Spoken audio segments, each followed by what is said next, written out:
Pozdravljeni! Še nekaj dni in začela se bodo zimska testiranja za prihajajočo sezono 2023. Poglejmo si skupaj, na kaj je treba biti pozoren in kaj lahko tudi malce zanemarimo.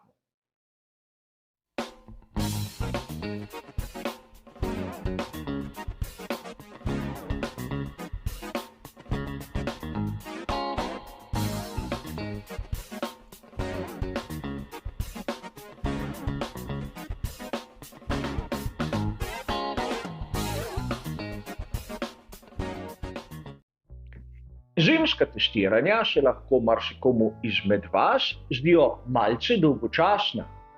Namreč ne dogaja se tisto, kar vidimo med vikendom namenjenim veliki nagradi.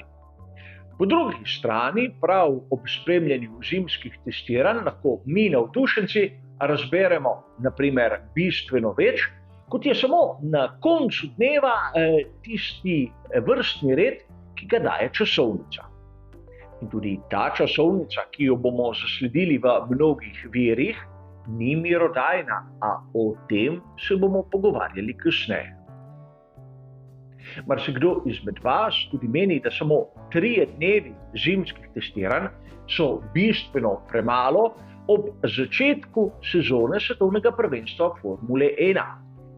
In res, v preteklosti smo videli 2 tedna zimskih testiranj, kjer so bili prvo 4 dnevi, vsak teden na razpolago, nato 3 dnevi. In sedaj, 2krat po 3 dni zimskih testiranj se je zreduciralo samo na 3 dni. Po eni strani razlog, zakaj se to dogaja, je omejitev proračuna in seveda stalno teženje Formule 1 k zmanjševanju porabe sredstev. Ampak po drugi strani, včasih je bilo testiranje na progi v Barceloni. In seveda ta proga je sorazmerno blizu vsem sedežem ekip. Kolikor se je kaj zgodilo v prvem tednu testiranja, so ekipe imele priložnost določene popravke praviti in jih dostaviti na samo progo. Sedaj v Bahreinu je to malce težje. Ne smemo reči, da je nemogoče. A kljub vsemu, pravzaprav s tem skrajšanjem zimskega testiranja bomo lahko videli, da so ekipe prisiljene v to, da ne delajo napak. A da bomo bolje razumeli, kaj vse mora vsebovati program ekip na zimskem testiranju, si bomo ogledali tiste poglavitne točke, kaj vse morajo preveriti. In na začetku je treba preveriti delovanje bolida. In to je podobno tistemu, kar vidimo na začetnih minutah vsakega prostega treninga. Tu imamo maketo Ferrarija SF21 in kot vam je verjetno že jasno, na začetku vsakega prostega treninga so na vrsti tako imenovani inštalacijski krogi. Tu se preverja dobesedno, če vse deluje. Če senzori, na primer v pogonskem sklopu, kažejo prave vrednosti. Lahko je kaj narobe s pogonskim sklopom, lahko je kaj narobe s samim senzorjem. Tega se ne ve, kajti po tistih snemalnih dneh so bolide razstavili in jih nato v Bahreinu ponovno sestavili. In seveda ta faza je izjemno kratka, kajti večino tega preverjanja so pravzaprav opravili na samem snemalnem dnevu. Sedaj se samo preverja, če so vrednosti enake onim, ki so jih zabeležili pravzaprav v prvih kilometrih. A takoj potem se začne s tisto uvajalno fazo, kjer se preverja pravzaprav tudi mehansko delovanje bolida. O čem govorimo? O seriji ne preveč hitrih krogov, kjer se pravzaprav spremlja, na primer, kako deluje hladilni sistem. Pri, na primer, 12 stopinjah Celzija kot je bila temperatura v Silverstonu, ko je nekaj ekip imelo snemalni dan, se pravzaprav ne razume, ali hladilni sistem deluje primerno ali ne. Pri višji temperaturi, ki je približno tista, ki jo bomo videli na veliki nagradi, je pa zadeva že bistveno bolj realna. In tudi za to preverjanje ni potrebno ne vem koliko krogov. Ampak tu spada še nekaj, kar se je lani pokazalo za ključno. Treba je preveriti, ali vsi periferni sistemi delujejo. Spomnimo se Red Bulla. Namreč na prvih 3 velikih nagradah so imeli 2 odstopa zaradi težav na sistemu za dovajanje goriva. V bistvu bolid, ki je vreden kar nekaj milijonov, je bil zaustavljen zaradi elementa, ki je prostega dosega na tržišču oziroma katerega načrti so javni. In to zaradi sprememb v sestavi goriva, kjer je bilo več alkohola prisotnega in pravzaprav nekaj, na kar pri Red Bullu niso pomislili, in je konec koncev tudi posledica prav testiranja v Bahreinu. Namreč od konca zimskega testiranja do prve velike nagrade je preteklo nekaj dni in samega rezervoarja in črpalk verjetno tudi niso razstavili. A dobili so lepo opozorilo in danes bomo videli, da bodo vse ekipe preverjale tudi take malenkosti. A ko se enkrat postavijo neke osnove, ko se razume, da je vse tako, kot mora biti, se začne pravo testiranje. In o čem govorimo? Ekipe bodo začele raziskovati, kako sam bolid reagira na različne nastavitve. In seveda tu se bodo opirali na tiste izkušnje, ki jih imajo z lanskimi bolidi. Namreč med sezono 2021 in 2022 ekipe niso imele nekih podatkov, ki bi bili relevantni za tisto novo generacijo, ki je luč sveta ugledala pravzaprav na zimskih testiranjih. Zato nekaj dni več. Ampak letos imajo zbrane vse podatke in lahko primerjajo, kako se bolid obnaša, če pride do sprememb na primer prednjem aerodinamičnem stabilizatorju, zadnjem stabilizatorju, morda pri spremembi trdote blažilcev in vzmeti ali tlaka v pnevmatikah. Zaželeno je določeno obnašanje bolida, ampak treba je zadeve preveriti. In tudi zato so zimska testiranja, kjer pravzaprav voznik mora odpeljati serijo popolnoma enakih krogov in kjer se gleda na razlike. In tu ni tako pomembno, da so krogi hitri, kvalifikacijski, ampak treba je razumeti, če pride do spremembe naprimer na pomožnem profilu, kako to vpliva na celoten krog. In to je že prva faza razvoja bolida, kjer se skuša ugotoviti, ali je prišlo do kakšnih hib. A prav na zimskih testiranjih bodo ekipe dale izjemno velik poudarek na razvoj samih pnevmatik. Namreč na snemalnih dnevih ne smejo uporabljati ekipe aktualnih pnevmatik, ki jih bodo imeli na razpolago na dirkah za veliko nagrado. A na zimskih testiranjih bodo imeli prvič priložnost se srečati s to novostjo. In novosti pri pnevmatikah so velike.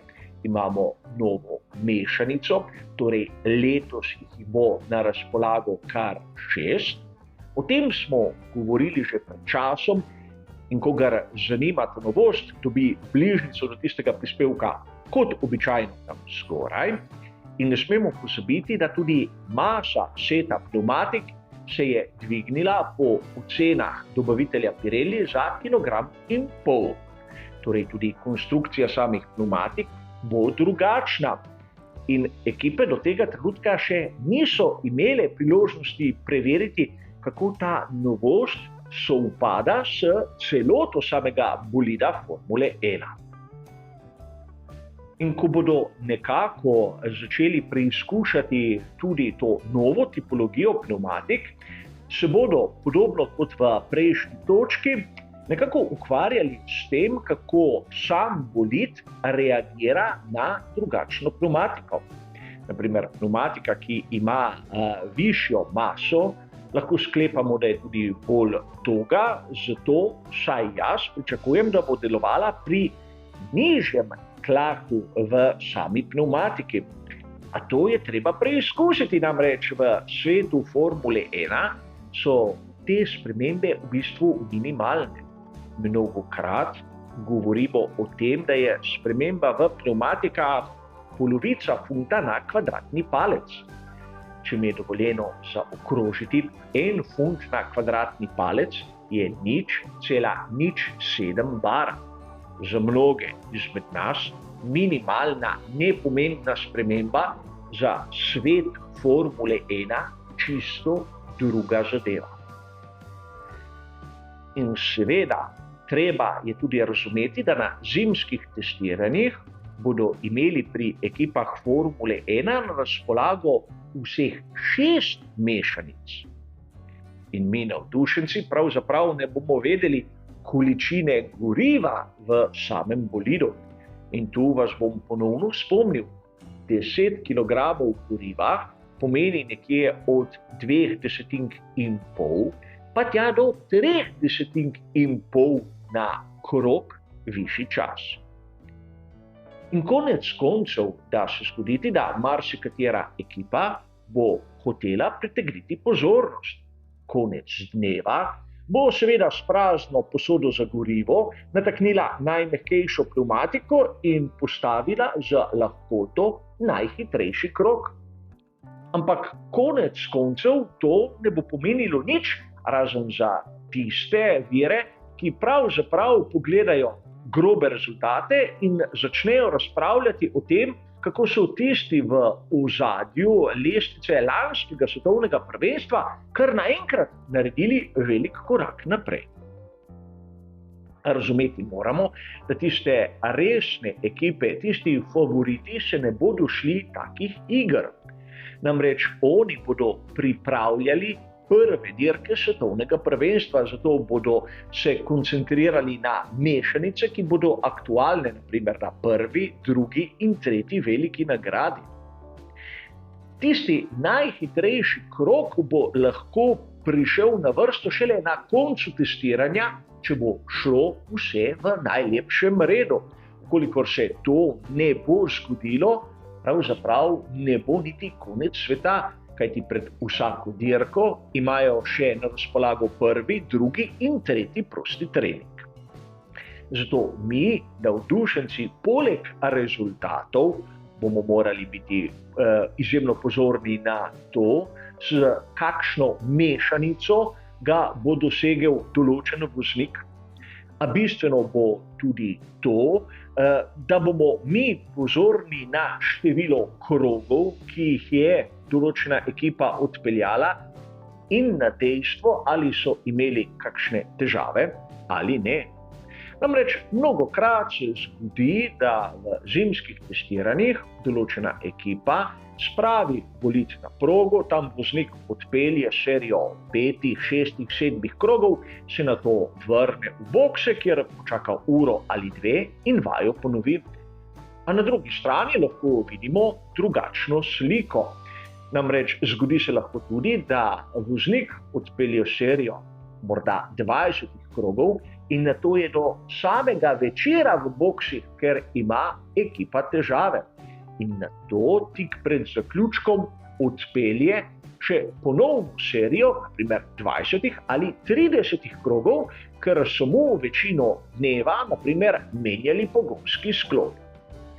Na zimskih testiranjih kakšnih omejitev, kakšnih kazni ni, ampak izguba časa je ključna. Vsaka ekipa ima na razpolago samo en bolid, in če je tisti v okvari, pač zadeve stojijo. Seveda, ukolikor ima ekipa težave, lahko še marsikaj nadoknadi pred veliko nagrado na prostih treningih, ampak tudi drugi, ko opravijo svoj program, lahko na prostih treningih poizkusijo kaj novega. Zato boste tudi videli, da vozniki se bodo menjali istočasno, ne bo obeh na progi. Nekateri bodo v akciji, naprimer prvi dan in polovico drugega dne, lahko se bosta menjala dopoldne in popoldne vse 3 dni, ali pa, kot bomo videli verjetno pri Aston Martinu, ker je Lance Stroll poškodovan, bo vse 3 dni prisoten Fernando Alonso. A to je samo neko pojasnilo, kaj bomo vse lahko videli. Namreč zimska testiranja imajo svojo specifiko in potrebno si je vzeti čas ter razumeti malce globlje, kaj se je dogajalo, preden se samo pogleda na tisto rezultatsko lestvico in začne trditi, da je nekdo kar tako napravil velik korak naprej. In konec koncev ne smemo pozabiti še na nekaj. Prav na zimskih testiranjih bomo verjetno prvič videli, kako izgleda Red Bull RB19. Še zadnji bolid, ki ga pravzaprav moramo spoznati. In kar se tiče zimskega testiranja, ki mu bomo priča čez nekaj dni, bi bilo to po mojem videnju vse. Hvala za vašo pozornost in nasvidenje.